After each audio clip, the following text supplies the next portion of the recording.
உங்களது குழந்தைகளுக்கு ஓவியம், காகித மடிப்புக்கலை, கணிதம், அறிவியல் மற்றும் ஞாபகத்திறன் இதையெல்லாம் விருப்பத்தொகை வகுப்பா தினமும் 1 மணி நேரம் ஆன்லைன் மூலமாக கற்றுக் கொடுப்பதற்கு நான் ஏற்பாடு செய்திருக்கிறேன். அதாவதுங்க கிரியேட்டிவ் சில்ட்ரன் ஆன்லைன் வகுப்பு, விருப்பத்தொகை வகுப்பு. இந்த வகுப்புல ஈரோட்டில் இருக்கிற சமீம் அப்படிங்கிறவங்க உங்கள் குழந்தைகளுக்கு கிரியேட்டிவ் ஆர்ட் டிராயிங்னு ஓவியம் கற்றுக் கொடுப்பார்கள் ஆன்லைன் மூலமாக. ஆற்றல் பாலா அப்படிங்கிறவரு அறிவியலை, கணிதத்தை வித்தியாசமான முறையில் கற்றுக் கொடுப்பார். திரு விஜய் அப்படிங்கிறவரு மெமரி, ஞாபகத்திறன் மற்றும் கணிதம், ஈஸி மேக்ஸ் அப்படிங்கிற விஷயத்தை கற்றுக் கொடுப்பாரு. தாமரை செல்வன் ஐயா அவர்கள் காகித மடிப்பு கலை, ஓரிகாமி கற்றுக் கொடுப்பாங்க.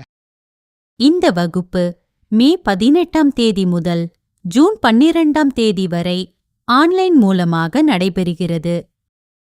இப்படி 4 நண்பர்கள் 4 விஷயங்களை உங்கள் குழந்தைகளுக்கு கற்றுக் கொடுப்பதற்கு வகுப்பு ஏற்பாடு செய்யப்பட்டுள்ளது. இதை பயன்படுத்திக் கொள்ளுங்கள். கிரியேட்டிவ் சில்ட்ரன் 1 மாத வகுப்பு, விருப்பத்தொகை வகுப்பு. இந்த வகுப்புல நீங்க கலந்துக்கணும்னா anatomictherapy.org அப்படிங்கிற வெப்சைட்ல போய் ப்ரோக்ராம் ஃபைண்டர்ல கிரியேட்டிவ் சில்ட்ரன் அப்படின்னு டைப் பண்ணி நீங்க விருப்பத்தொகை செலுத்தி புக் பண்ணணும். விருப்பத்தொகை அப்படிங்கிறது என்னன்னா குறிப்பிட்ட கட்டணம் கிடையாது. உங்களால எவ்வளவு முடியுமோ நீங்க பணம் செலுத்தி கலந்துக்கலாம். அப்படி நீங்க புக் பண்ணீங்கன்னா உங்களுக்கு லிங்க் அனுப்பப்படும். சரியா நீங்க அந்த நேரத்துல குழந்தைகளை உட்கார வச்சு இந்த 1 மாதத்தில் உங்கள் குழந்தைகளுக்கு ஓவியம், காகித மடிப்பு கலை, அறிவியல், கணிதம் மற்றும் ஞாபகத்திறனை நீங்கள் வளர்த்திக் கொள்வதற்கு ஒரு அருமையான வாய்ப்பு. இதை பயன்படுத்திக் கொள்ளுமாறு கேட்டுக்கொள்கிறேன். இப்படிக்கு ஹீலர் பாஸ்கர்.